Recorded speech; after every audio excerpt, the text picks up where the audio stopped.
Yo, what's going on, my homies? Welcome back to the channel. Hope you guys enjoyed the video today. We're going to go through the Warriors game against the Newcastle Knights, something I really do want to get down and talk about, and also mix it together with a little bit of the Panthers review of what really happened in the Panthers game over the weekend, and also just all my thoughts Warriors in a moment. I'm really sorry for this one to be really late during the week. This is Thursday. Currently, I've been sick for the last 4 days. I've only just returned to work today, so I thought, may as well, I could give it a crack to do my video today. Hopefully my voice doesn't sound too bad. I'm still carrying a little bit of it. I still got a little bit of a cough, but hopefully we can get through the video without anything unscathed. But massive game of the weekend for the Warriors. We versus the Newcastle Knights, who are currently on a 10-game winning streak, if I'm not to be mistaken. They're a very classy outfit, especially, coming off that Origin break, and even after, I think the Bulldogs game is really where their season started to turn around from a winning style.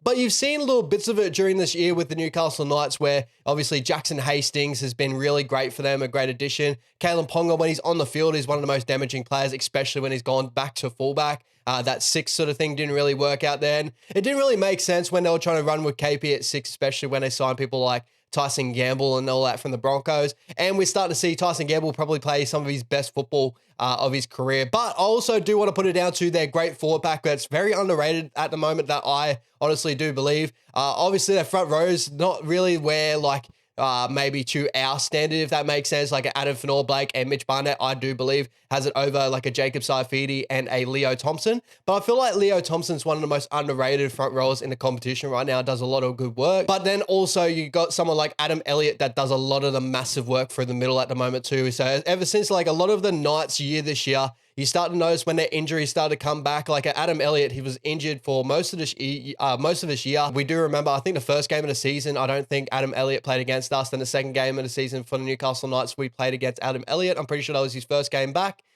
And he had a couple of injuries, kept him in and out. His minutes weren't really solid. Now he's starting to find a starting role for the Newcastle Knights, and I really do believe that's some of the reason why the Newcastle Knights have turned it around. But a lot of big key outs in this one. Obviously, Adam Clune comes into that 7 role, and also Dylan Lucas comes to the edge back row role for Lockie Fitzgibbon.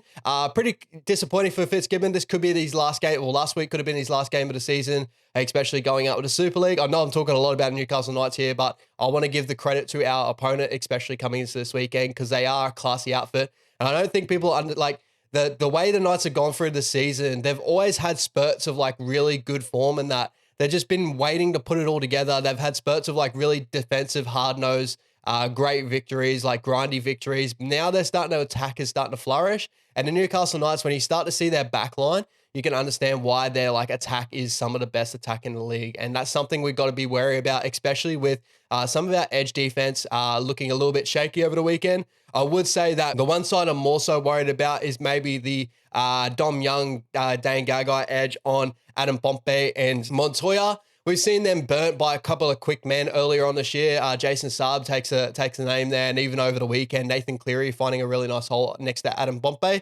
I think that's a lot of our defensive set. I think Pompey loves to give a lot more help on his inside as he can, and he just bumps out a little bit too late sometimes and really trusts himself to try to grab out and get a jersey or get someone on the legs and get him on the legs tackle.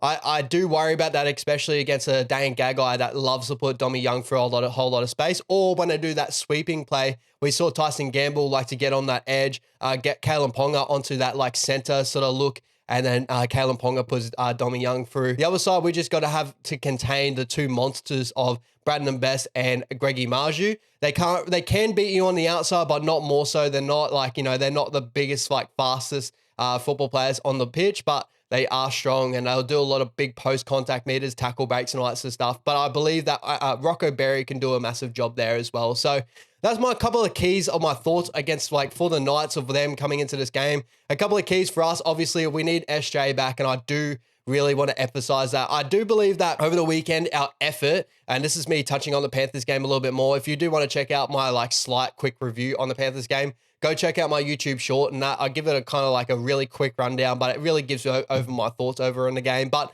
I thought our energy was there. I thought our intent was there. Everything was really there, but we just were missing something. We looked like we were missing something throughout that whole game. But I also do want to credit the Penrith Panthers, because they are the minor premiers for a reason, and this is what they do to teams. They just strangle teams out of the contest, and we struggled with that over the weekend. But I do believe if we played very similar in that way, I do want to see us not concede 14 errors in that game and like completed 66% or whatever we completed at in that game. But if we tighten that up and get into a grindy contest, I do believe we beat more teams than not, especially coming into this weekend against the Newcastle Knights. I think we can hold into a contest with Newcastle Knights. It's just against a team like the Penrith Panthers, you can't do that at all. And even against the Knights in the weekend, I do want us to complete in that high, maybe like that 80% completion rate sort of range, especially if we're going to get some really good attacking football. But hopefully we do attack from the middle, because I feel like that's our key to victory in this one. It's been our key to victory in the Panthers game over the weekend as well. If no SJ, especially, we just need Adam Fanor-Blake and Tohu Harris to really connect in the middle. If SJ's back, Dylan Walker comes off the bench, that really gives that spark from the middle. So it doesn't really change too much there. I just felt like we did miss a really good kicking game out of SJ and a couple of nice moments in that. And also the cohesion on some sort of edge. Because if you notice over the weekend, when Dylan Walker gets put into that 6 role, he's more so going to run or not, because he's not as confident on edge. He hasn't built combinations to where he can put an edge back row for a hole or out the back. It was always sort of my thing with Lukey Metcalf this year. I think Lukey has been amazing in that. But he was like slowly but surely trying to find a connection with Jackson Ford and running an edge back rower somewhere and then creating space on the outside. So that's why I made that video a little while ago where the Luke Metcalf's a fullback. And I still honestly don't think, I think Dylan Walker does amazing stuff in defense if he's playing 6 in that. But in attack, he's definitely not a 6 in my opinion, not anymore. He used to be. He probably could have been played there as a lick, back in the day, but he's not that anymore. So unfortunately, I do hope that SJ is back for this game, because that's one thing that did struggle with us. And then we pushed Tamari Martin to our right side, and he had no combinations as well. So you really noticed that over the weekend, our attack, even if we got good ball, because there was a couple of moments where the Panthers did drop the ball and gave us some really good field position. We just didn't do anything with it. And then when the Panthers got really good field position, they were just choking the life out of us. So I thought we had a couple of good defensive sets on our line. We really held them out for really decent moments, especially when we had the amount of field position battle against them and the amount of possession against us. I think we did really well to hold him out to 20-0 at halftime, even though that sounds fucking mental. I honestly, yeah, it was really disappointing one for me over the weekend. But as I said before, our intent was there, and that was the biggest thing for us. Is coming into this game, I want the same intent. I just want to clean up those little errors of the errors and just little silly disciplinary stuff that we have in our game at the moment. And I'm not too sure whether I've seen it coming towards the end of the year, and people are always saying, the form we're in at the moment and the way it's going on. It's really tough to say against that Penrith Panthers side, what form we really are in as well. Honestly, in my opinion, effort, everything was there, but I can't really nail it down, especially when SJ's not there. I don't want to put SJ as the reason why we lost, because even with SJ playing, I do believe we lose that game over the weekend. I just believe the Panthers and the Broncos are on a different level at the moment, as everyone is saying. But yeah, I really hope SJ is playing in this one. And I really do. I believe we can beat the Knights without SJ this weekend. And that may sound really crazy to everyone out there. And I honestly believe Tamare could do something over the weekend with a bit more combination, a bit more time in that 7. But if we just really focus on the middle and really get into a grindy contest, I believe we can beat the Knights if we just limit errors, because that's the biggest thing with the Knights at the moment. Their attacking football is second to none. When you got KP just connecting with blokes on the outside and that, it's going to be really, really tough to defend. But I'll put it down to, Jackson Hastings out, Adam Clune comes in. Clooney's a really good 7, but he's not Jackson Hastings this year. There's not that much time where they built combinations, even though Clooney did look really good towards the end of the year before final series when Jackson Hastings was out. I do believe they're going to probably attack more on Gamble's side against our Bombay's side and Jackson Ford and that. So hopefully SJ is playing, so tomorrow we'll go back to that side, Jackson Ford and all that. Their combinations can really come together in that, so our attacking side on that side looks really nice. But yeah, it's just, it sucks, man. I've put the season down to as a success, and nothing will really waver me from saying that unless we probably get beat by 50 against the Newcastle Knights on the weekend, which is possible in a way, I guess.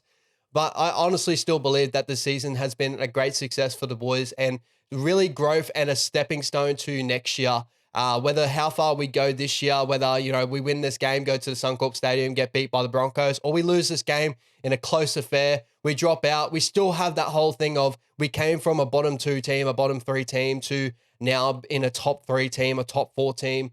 We look that great, and we're adding pieces next year. So we're in a good position. I don't want to make this a doom and gloom video, But I also do want to say that I really do hope we win this game. So it gives a little bit more hope to our fans out there that people online are all saying, you know, obviously we're the biggest flops or something coming to final series, or our form is really not shown how good we've been this year.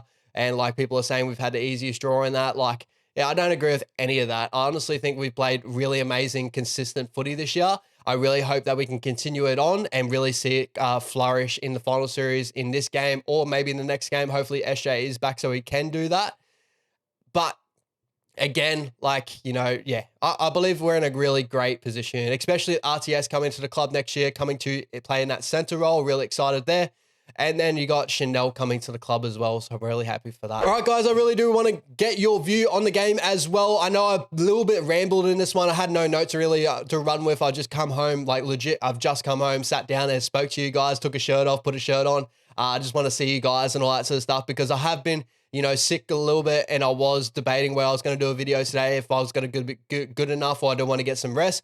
But I wanted to get this out for you guys because I do want to actually get you guys' thoughts, especially pretty earlier on before the Saturday game. And shout out to our New South Wales Cup team going for a massive game against the Bears. If we win against the Bears, we go against the Rabbits in the grand final of New South Wales Cup. Again, another shining light for our team and our development and our club's future is our New South Wales Cup team. The first time back since like COVID and that. And we are going into the final series with a massive chance to go into a grand final and a massive chance to even win the New South Wales Cup. Ronnie Volkman's looking amazing. Stowers Smith is looking awesome. Like, there is so many key pieces in that team. Like, yeah, I'm fucking mad excited for our future. And I'm really happy as a Warriors fan at the moment. We have turned a corner. We've got a good development system. We've got good base.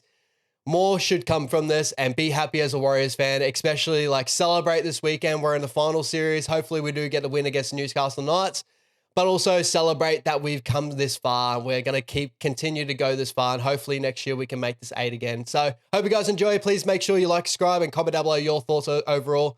Thank you so much, guys. Hopefully I can get some videos out for you over the weekend. A couple of shorts of reviews over the game. Thank you so much, guys. Take it easy. Peace out.